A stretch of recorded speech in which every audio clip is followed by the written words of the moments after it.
Next यहाँ पे ललिता जी का सवाल ले लेते हैं, प्राइम मेंबर है ये हमारी। इन्होंने सर 3-4 स्टॉक लिख दिए हैं, एक-एक करके आपकी सलाह लेना चाहेंगे इस पर हम। लेवल्स जानना चाह रही हैं वोल्टास के बारे में बाय द एंड ऑफ जून।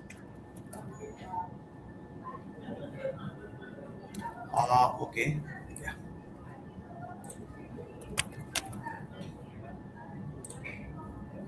वोल्टास में ओवरऑल देखा जाए तो लाइक परफॉर्म कर नहीं पा रहा है। जिस तरीके से रिजेक्शन करीब 1530 1540 के आसपास से हमने देखे कंटिन्यूसली जो है वो पिछले 2 हफ्तों से स्टॉक के अंदर जो है वो सेलिंग प्रेशर बना हुआ है। स्टॉक में रिसेंटली अगर हम देखें तो करीब 1400 के आसपास के जो जोन्स थे, यहाँ पर एक इंपॉर्टेंट की मूविंग एवरेजेस के सपोर्ट्स थे, वो फर्दर लेवल्स पे ब्रेक होते हुए नजर आए हैं।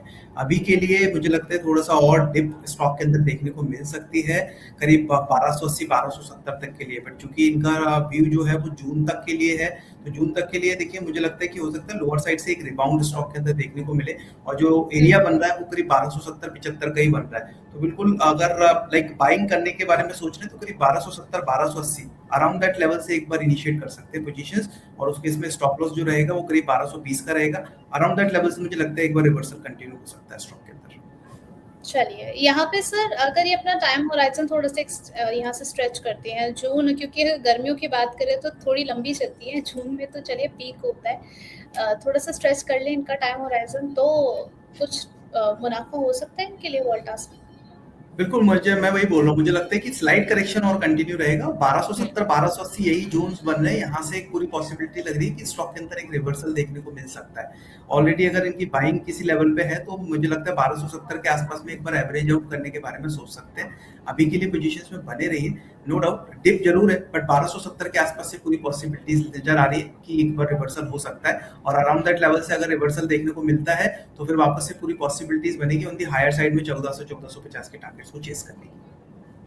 चलिए अगले काउंटर की तरफ बढ़ते हैं। कोटक बैंक से इन्होंने पूछा है sir by the end of June आप क्या target. Kotak bank right?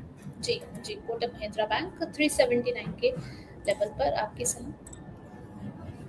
Kotak Mahindra bank में एक पॉसिबिलिटीज लग रही है अपसाइड मोमेंटम कंटिन्यू करने की। पिछले 3-4 ट्रेडिंग सेशन से जो मोमेंटम हम देख रहे हैं लोअर साइड से, वो वॉल्यूम के साथ में आ रहा है, यानी वॉल्यूम बाइंग स्टॉक के अंदर जो है वो लौटती हुई नजर आई है। अभी के लिए एक इमीडिएट हर्डल है स्टॉक के अंदर, वो है करीब 385 के आसपास में। मुझे लग रहा है 385 जैसे ये लेवल्स ब्रेक होते हैं, अपसाइड में करीब 400 के टारगेट्स नियर टर्म में स्टॉक टेस्ट करता हुआ नजर आ सकता है। सो अगर कंडीशनल थोड़ा सा बाय रहेगा, अगर बाइंग के लिए देखें तो 385 के लेवल्स को ब्रेक होने का वेट कीजिए। वो फर्दर लेवल्स ब्रेक होते हैं तो 400 के टारगेट्स एक्सपेक्टेड होंगे, उस केस में स्टॉप लॉस 370 का होगा। चलिए ठीक है, नेक्स्ट पढ़ लेते हैं बीपीसीएल की तरफ। भारत पेट्रोलियम की तरफ अगर हम देखें तो 303 के लेवल पर है, 1.3% की डाउनसाइड काउंटर दिखा रहा है सर, और नीचे जाएगा? नहीं, मुझे लगता है कि थोड़ा सा रेंज में ही ट्रेड होगा बीपीसीएल, और लोअर साइड में अच्छे सपोर्ट इंटैक्ट है करीब 293 के आसपास में। तो 293 वो एक सपोर्ट एरिया बन रहा है, वो फर्दर लेवल्स अगर ब्रेक हुए तो ही स्टॉक के अंदर डाउन ट्रेंड कंटिन्यू होगा। अदरवाइज पूरी पॉसिबिलिटीज है कि ऑन दी हायर साइड में प्राइसेस जो है एक बार 320 330 के लेवल्स को चेस करते हुए नजर आए। सो मुझे लगता है कि एक बार 293 के अच्छे सपोर्ट एरियाज हैं। इन केस अगर कुछ फर्दर डिप मिलती भी है 300 या फिर 297 के आसपास में, तो 293 के ब्लो के स्टॉप लॉस के साथ में बाइंग साइड की एक रिस्क ली जा सकती है ऑन दी हायर साइड 320 330 के टारगेट के लिए।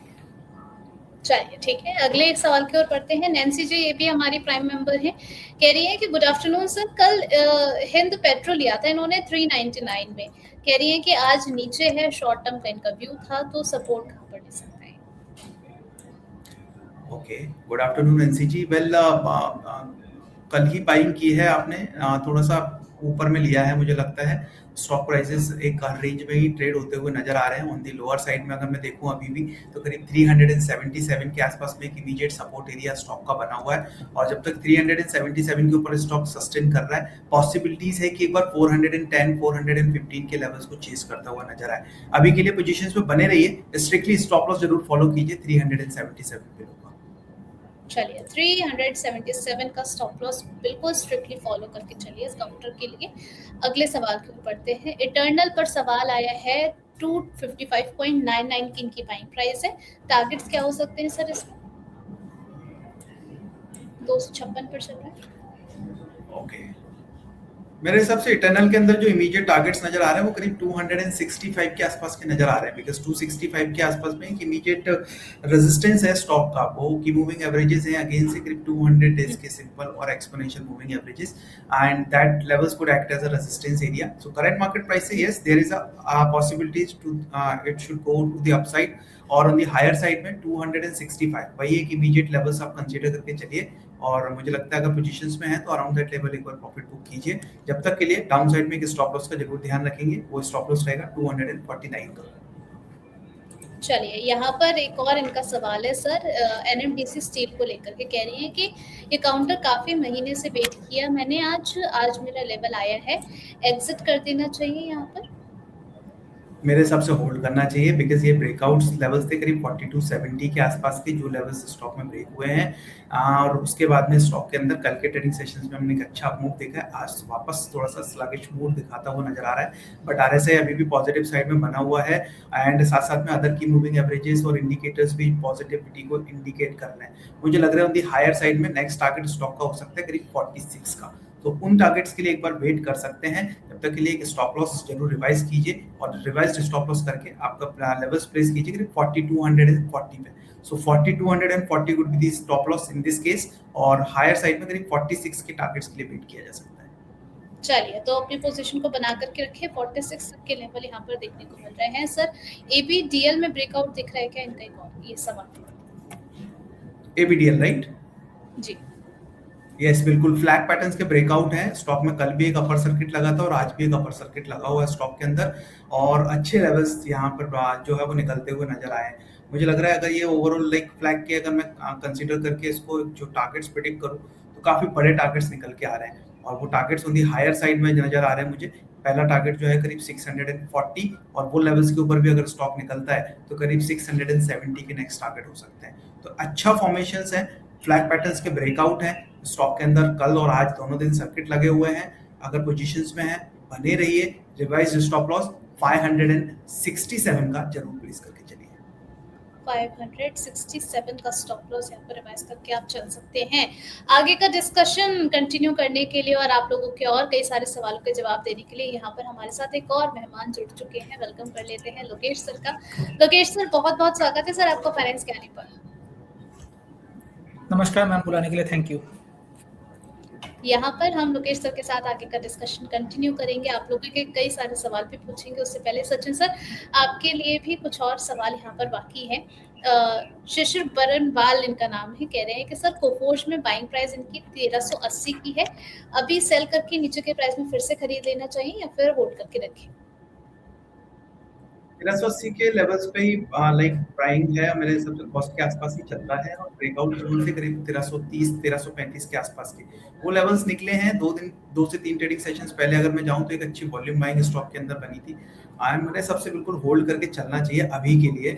ऑन दी हायर साइड में इमीडिएट टारगेट्स जो नजर आ रहे हैं वो करीब 1400 1425 के नजर आ रहे हैं. अराउंड दैट लेवल मेरे हिसाब से एक बार प्रॉफिट बुक करने के बारे में सोचना चाहिए अभी तक. जब तक के लिए एक बार स्टॉप लॉस एक प्लेस कीजिए, वो स्टॉप लॉस रहेगा करीब 1315 रुपए का. 1315 के एसएल के साथ होल्ड कीजिए 1400 1425 के टारगेट के लिए.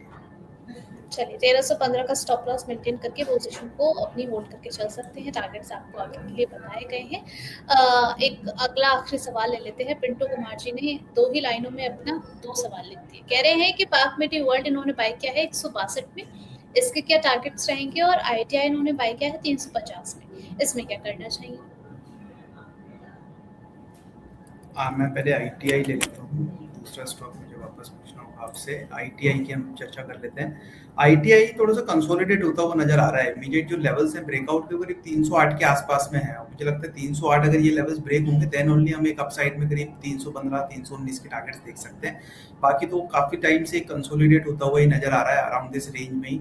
ऑन दी हायर साइड में 308, while on the lower side में करीब 295 294 के आसपास के बेस हैं जो कि सपोर्ट का काम करते हुए नजर आ रहे हैं. कंडीशनल बाय रहेगा 308 के ऊपर ही. वो लेवल्स अगर ब्रेक होते हैं देन ओनली मेरे सबसे एक बार बाइंग में जाना चाहिए. उससे पहले बाइंग को एक बार अवॉइड करके चलना चाहिए. दूसरा स्टॉक का नाम मुझे वापस से एक बार आपको. सर पाक मेडिवर्ल्ड, PARK MEDI WORLD, पाक मेडिवर्ल्ड 249 के लेवल पर. पाक मेडिवर्ल्ड, ओके यस. पाक मेडिवर्ल्ड ओके. डेटा तो कम है मेरे पास, बट जब से स्टार्ट हुआ है तब से वन वे तेजी स्टॉक के अंदर देखने को मिल रही है। 210 के आसपास के एक हर्डल्स थे, वो ब्रेक करने के बाद में वन साइड अपसाइड मोमेंटम यहाँ पे कंटिन्यू हुआ है। मेरे हिसाब से मुझे थोड़ा सा रिस्की लग रहा है इन लेवल्स पे। ओवरऑल अगर हम देखा जाए तो लाइक आरएसआई भी जो है वो काफी ओवरबॉट टेरिटरीज में पहुंच चुकी है। अगर पोजीशंस में है एक बार प्रॉफिट लॉक कर लीजिए, बेटर है, क्योंकि शायद से इसके अंदर वॉल्यूम्स भी काफी कम है और वन साइड तेजी ऑलरेडी स्टॉक में देखने को मिली है। मोमेंटम अगर हम देखें मंथ ऑन मंथ बेसिस पे करीब 21% पिछले मंथ में, ये मंथ में भी करीब 8% के आसपास के रिटर्न्स ऑलरेडी स्टॉक डिलीवर कर चुका है। मेरे हिसाब से एक बार प्रॉफिट लॉक कीजिए इस स्टॉक के अंदर, तो फ्रेश बाइंग को अवॉइड कीजिए। फ्रेश बाइंग बाइंग को अवॉइड करके चलना है। चलिए ठीक है, यहाँ पर देख लेते हैं पोलिंग क्वेश्चन का रिजल्ट क्या निकल कर के आया है। सवाल था कि अभी मार्केट में किस सेगमेंट में दिख रहा है सबसे ज्यादा दम। यहाँ पर आपके पास 3 ऑप्शन थे, लार्ज कैप, मिड कैप और स्मॉल कैप। सबसे ज्यादा लोगों का कहना है कि बेहतरीन और दमदार सेगमेंट जो है वो स्मॉल कैप लग रहा है। 41% वोटिंग यहाँ देखने को मिली है। लार्ज कैप की तरफ 32% वोटिंग है और मिड कैप की तरफ 26% वोटिंग है। सचिन सर, आपका नजरिया? वेल इस टाइम पे मिड कैप और स्मॉल कैप के अंदर अच्छी तेजी बनी हुई है। जैसे कि हमने शो के स्टार्टिंग में ही बात की थी कि like overall broader market momentum positive है, साथ साथ में स्टॉक वाइज एक्शन हम कंटिन्यूसली देख रहे हैं। तो बिल्कुल मेरे हिसाब से मिड कैप स्मॉल कैप पर अभी भी फोकस किया जा सकता है। लार्ज कैप थोड़ा सा स्लगिश मूड में नजर आ रहे हैं इन दिनों मार्केट के अंदर, बट जो रैली है, जो मोमेंटम है, ये और फर्दर कंटिन्यू होना चाहिए मिड कैप स्मॉल कैप के अंदर। चलिए ठीक है, thank you so much Sachin sir हमारे साथ जुड़ने के लिए और हमारे कई सारे सवालों के जवाब देने के लिए। सर डिस्क्लेमर रहेगा। या डिस्क्लेमर रहेगा, जो भी स्टॉक्स हमने यहाँ पे डिस्कस किए उसमें मेरे को पर्सनल एक्सपोजर नहीं है, बट ये स्टॉक्स हमारे क्लाइंट के पोर्टफोलियो में जरूर हो सकते हैं। चलिए ठीक है, तो यहाँ पर अपने वित्तीय सलाहकार की सलाह